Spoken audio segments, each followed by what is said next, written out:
The lie, we celebrate while Black women disappear. I want to talk to you today about a lie we've all been told. A lie so seductive, so beautifully packaged that we've celebrated it without question. We've retweeted it, we've toasted to it, we've called it progress. And while we've been celebrating 300,000 Black women vanished from the workforce this year alone, 300,000. But before I go any further, I need to tell you where this insight came from because truth this raw doesn't emerge from data alone. It comes from people who refuse to let the narrative erase reality. I had the profound privilege of sitting down with Yolanda Louis, a visionary leader whose work is not just reshaping conversations about equity and representation, it's dismantling the very systems that have kept Black women invisible for generations. Yolanda is not here to make anyone comfortable. She is here to tell the truth. And her truth, backed by research, lived experience, and an unyielding commitment to justice, is changing how we understand what real progress looks like. Yolanda Louis is a force, a truth teller, and someone whose impact on this world will be felt for generations to come. What I'm sharing with you today is built on the foundation of her relentless work and her refusal to let Black women be erased from the very spaces we fought to enter. So let's start with that lie. We live in a moment where the headlines are intoxicating. 55 women now lead Fortune 500 companies. Historic, right? We see the photos, the think pieces, the celebrations.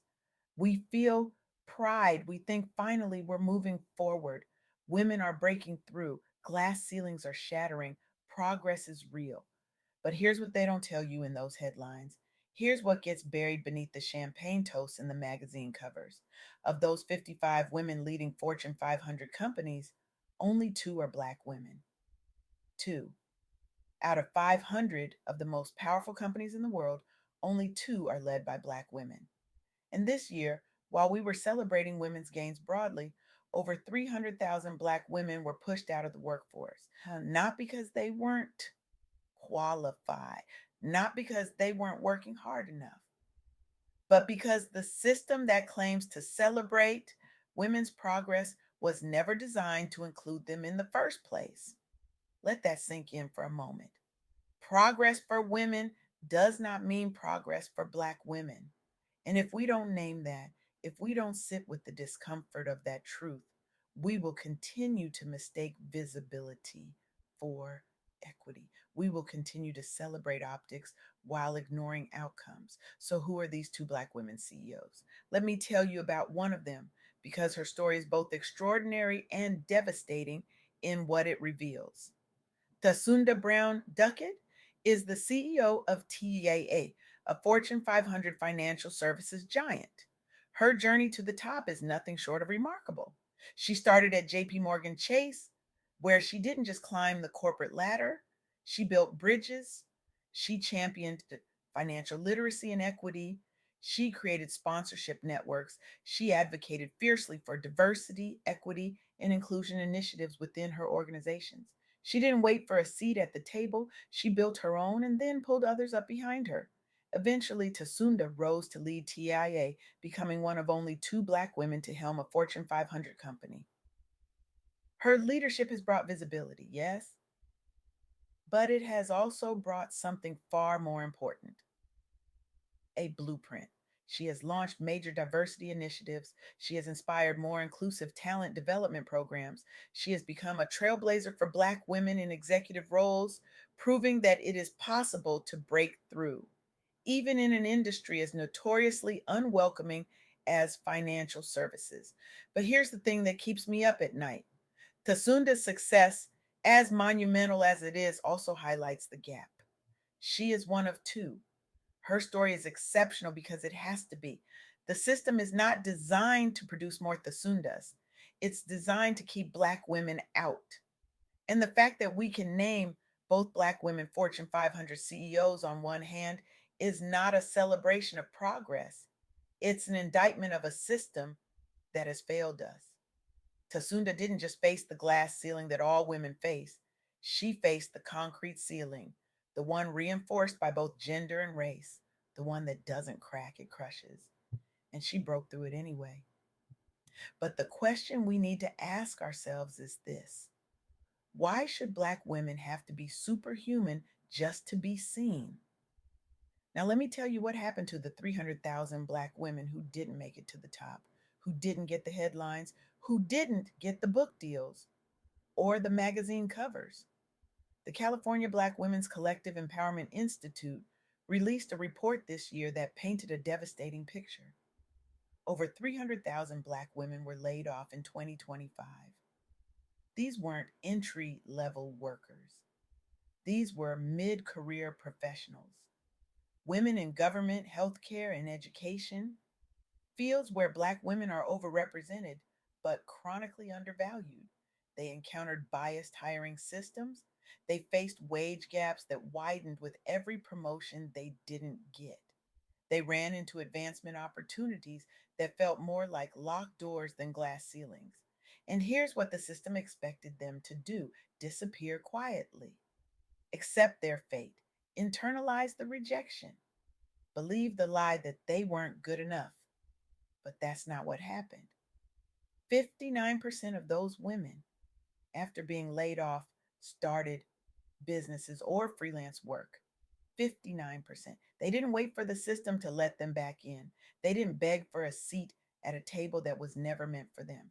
They built their own tables. They retrained. They switched industries. They leveraged personal networks and community organizations to regain economic stability.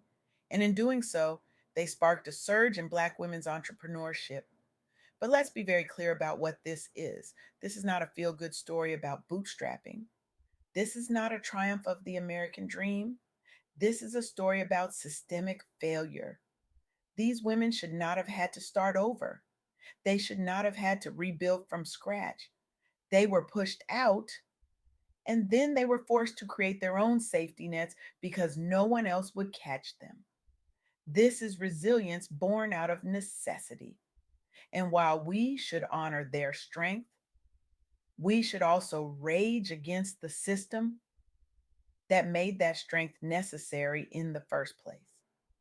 Let me tell you what else happened to these women, because the story gets worse before it gets better. A LinkedIn survey cited by the California Black Women's Collective found that after mass layoffs, Black women overwhelmingly pursued entrepreneurship, retraining, or industry changes. 85% of respondents continued seeking jobs in their field. 85%. They didn't give up. They didn't stop trying. They updated their resumes. They applied to hundreds of positions. They networked, they upskilled, they did everything right. And yet they were still being locked out. Why? Because the hiring systems themselves were biased. Algorithms that were supposed to make hiring more objective instead replicated the same prejudices that have always kept Black women out. Resumes with names that sounded Black were filtered out. Experience in certain industries was undervalued. Skills were overlooked. Potential was ignored. These women were in their prime earning years. They were at the height of their careers, and they were forced to adapt rapidly to shifting labor market conditions that were not just unfair, they were designed to exclude them. But here's what Yolanda Louis helped me see, and what these women proved through their actions. They didn't internalize the rejection, they didn't believe the lie that they weren't good enough. Instead, they leaned into their communities. They found support networks. They built businesses that reflected their values, their skills, their vision for a better world. And in doing so, they shifted the narrative from victimhood to agency. They became key drivers of economic transformation, not because they wanted to be entrepreneurs, but because survival demanded it. Not because they chose this path, but because every other door was slammed in their faces. The community saw a marked increase in Black women owned businesses and professional upskilling. These women diversified their income streams. They became more innovative, more adaptable, more economically engaged than ever before. And they did it without the support of the systems that were supposed to help them. Now, I want to pause here and connect this to something deeper, something that speaks to the heart of what we're really talking about today. For so many of us, especially high achieving Black women, survival has been our default mode. We've been taught to be strong, to be resilient, to carry the weight of the world on our shoulders without complaint. We've been the first, the only, the one who had to be twice as good to get half as far. And we've done it. We've climbed the mountains. We've broken the barriers. We've made it to rooms where we were never supposed to be. But at what cost? Yolanda Louis reminded me that representation without equity is just optics. It's a photo op. It's a headline that makes people feel good without actually changing anything. And for Black women, the cost of that false progress is real. It's 300,000 jobs lost. It's two CEOs out of 500. It's wage gaps that never close, promotions that never come, and a constant, exhausting battle to prove our worth in spaces that were never designed to value us. So the question becomes, how do we move from survival to something softer, something more sustainable, something that honors our humanity instead of exploiting it? Yolanda Louis believes the answer lies in three things: systemic change, community support, and a redefinition of success. First, systemic change. We cannot keep celebrating individual Black women who make it to the top while ignoring the fact that the system is still designed to keep the rest of us out. We need policies that address wage gaps, hiring biases, and advancement barriers. We need organizations that don't just talk about diversity, but actually invest in it with mentorship programs, sponsorship networks, and accountability measures that ensure Black women are not just hired, but retained and promoted. We need to stop asking Black women to fix a system that was built to exclude them. We need to dismantle that system and build something new, something that values Black women not as exceptions, but as the rule. Second, community support. The women in that California report didn't rebuild alone. They leaned on each other. They shared resources. They offered advice. They created networks of mutual aid. And that's what we need more of. Not just individual success stories, but collective uplift. Not just one woman making it, but all of us rising together. Because the truth is, Black women have always known how to take care of each other. We've always known how to build something out of nothing. We've always known how to survive, but we deserve more than survival. We deserve to thrive. And third, a redefinition of success. Yolanda Louis challenged me to think about what success really means. Is it the corner office, the six-figure salary, the title on the business card? Or is it something deeper? Is it peace? Is it joy? Is it the ability to show up as your full self without having to code switch, without having to shrink, without having to prove your worth every single day?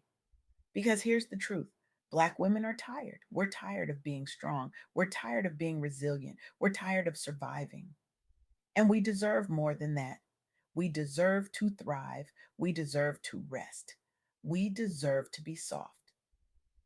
And that's what the soft girl era is all about. It's about releasing the cape. It's about saying no without guilt. It's about setting boundaries without apology. It's about choosing ourselves not out of burnout, but out of reverence.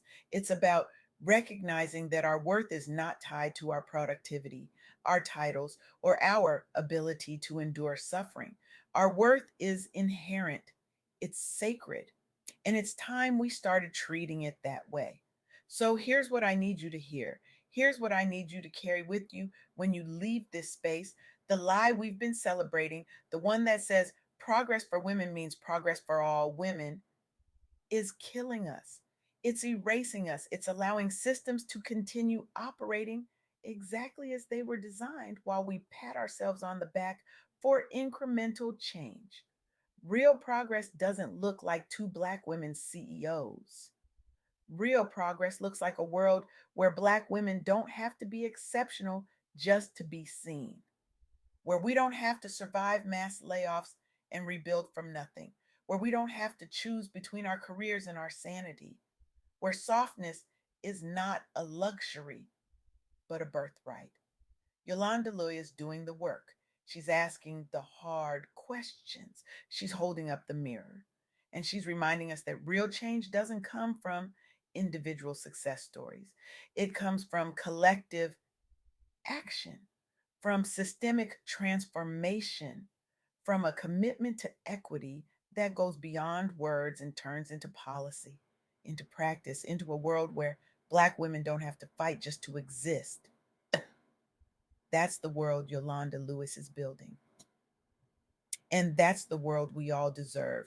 So I'm going to leave you with this: stop celebrating the lie, start dismantling the system, and commit right now to not just seeing Black women, but valuing us, supporting us, and fighting alongside us to create a world where our worth is never questioned and our softness is never punished. Because until we do that, we're not making progress. We're just rearranging the furniture in a burning house. And Black women are tired of pretending we don't smell the smoke